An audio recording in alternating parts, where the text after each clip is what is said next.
Hi friends, ನೋಡಿ ಮೆಂತ್ಯ ಸೊಪ್ಪನ್ನು ಗೊಜ್ಜು ಮಾಡ್ತಾಯಿದ್ದೀನಿ. ಎಣ್ಣೆ ಒಂದು ಲೋಟ ಅಂದರೆ ಒಂದು ಕಪ್ನಷ್ಟು ಎಣ್ಣೆ ಹಾಕ್ಕೊಂಡಿದ್ದೀನಿ. 100 ಗ್ರಾಮಷ್ಟು, ಜಾಸ್ತಿನೇ ಇದೆ. ಅದಕ್ಕೆ ಈರುಳ್ಳಿ, ಟೊಮೆಟೊ, ಒಂದು ಒಣಮೆಣಸಿನ್ಕಾಯಿ ಹಾಕ್ತಾಯಿದ್ದೀನಿ.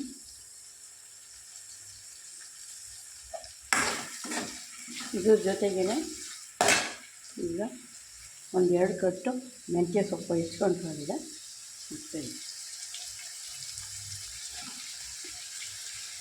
ಇದನ್ನು ಎಣ್ಣೆಲಿ ಚೆನ್ನಾಗಿ ಫ್ರೈ ಮಾಡ್ಕೊಂಡ್ಬಿಡಿ.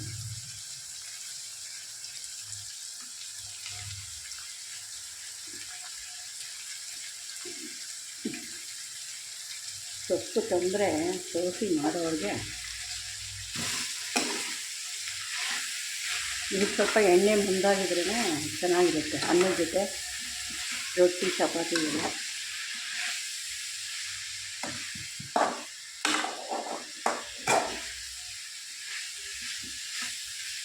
ಬೇಗ ಬೆಂದೋಗುತ್ತಿದೆ ಮೆಂತ್ಯ ಸೊಪ್ಪು.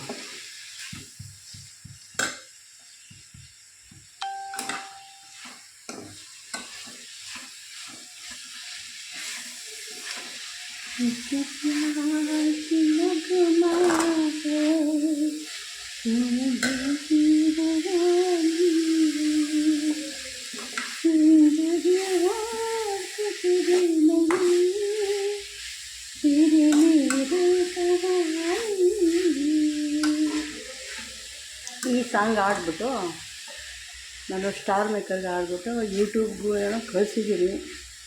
ಬಂದಿದ್ದರೆ ಕೇಳಿ. ನಂದು ಯೂಟ್ಯೂಬಲ್ಲಿ ಇದು ಸ್ಟಾರ್ ಮೇಕರಲ್ಲಿ ತುಂಬ ಹಾಡುಗಳು ಆಡಿದ್ದೀನಿ.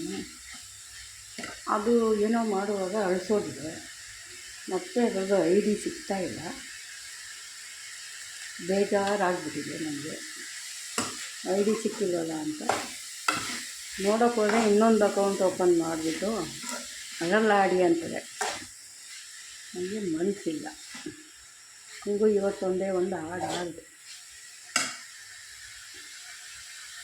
ನೋಡಿ. ಈ ಥರ ಚೆನ್ನಾಗಿ ಹುರ್ಕೊಬಿಡ್ಬೇಕು. ಈರುಳ್ಳಿ ಎಲ್ಲ ಕೆಂಪಗಾದ್ಮೇಲೆ ಟೊಮೆಟೊ ಹಾಕಿ, ಆಮೇಲೆ ಮೆಂತ್ಯ ಸೊಪ್ಪು, ಒಣಮೆಣ್ಸಿನ್ಕಾಯಿ ಬೇಕಾದರೆ ಹಾಕ್ಕೋಬೋದು, ಇಲ್ಲದೇ ಇದ್ದರೆ ಹಂಗೇ ಮಾಡ್ಬೋದು. ಇವೆಲ್ಲ ಚೆನ್ನಾಗಿ ಫ್ರೈ ಆದಮೇಲೆ ಇದಕ್ಕೆ ನೋಡಿ ಸಾಂಬಾರು ಪೌಡ್ರ್ ಹಾಕೊಂಡ್ರೆ ಟೇಸ್ಟಾಗಿರುತ್ತೆ. ಸ್ವಲ್ಪ ಗರಂ ಮಸಾಲ ಅಂದರೆ ನಾವು ಮನೆಯಲ್ಲೇ ಮಾಡ್ಕೊಳ್ಳೋ ಚಕ್ಕೆ ಲವಂಗ ಪೌಡ್ರು, ಒಂಚೂರು ಬೆಳ್ಳುಳ್ಳಿ, ಶುಂಠಿ, ಕೊತ್ತಂಬರಿ ಪುಡಿ, ಅರಿಶಿನ, ಹಸಿಮೆಣ್ಸಿನ್ಕಾಯಿ ಬೇಕಾದರೆ 1-2 ಕಟ್ ಮಾಡಿ ಹಾಕೋಬೋದು. ಚೆನ್ನಾಗಿದೆ. ಇಷ್ಟನ್ನು ಬೆಸ್ಬಿಡೋದು.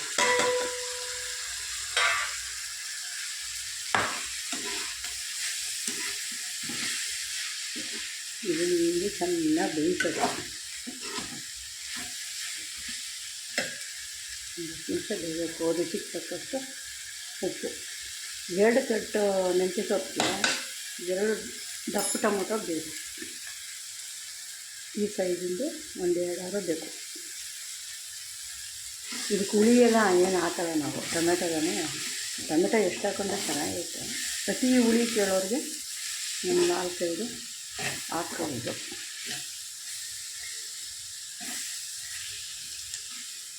ಸ್ವಲ್ಪ ಸಣ್ಣಕ್ಕೆ ಹೆಚ್ಕೊಂಡ್ರೆ ಮೆಂತ್ಯ ಸೊಪ್ಪು ಬರೋದಕ್ಕೆ.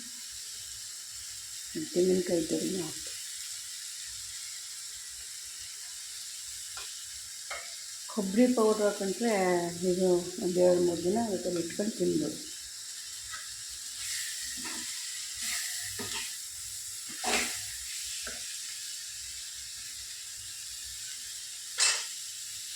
ಸಣ್ಣ ಹುರಿದು ಒಂದು ಸ್ವಲ್ಪ ಬೇಳೆ, ಇದೆಲ್ಲ ಬೆಂದು ಗೊಜ್ಜು ರೆಡಿ ಆಯಿತು ಅಂತ. ಬೇಕು ಅಂದರೆ ಒಂದು ಅರ್ಧ ಕಪ್ ನೀರು ಸೇರಿಸಿ ಇದು ಮಾಡ್ಕೊಬೋದು, ಬೇಯಿಸ್ಕೊಬೋದು.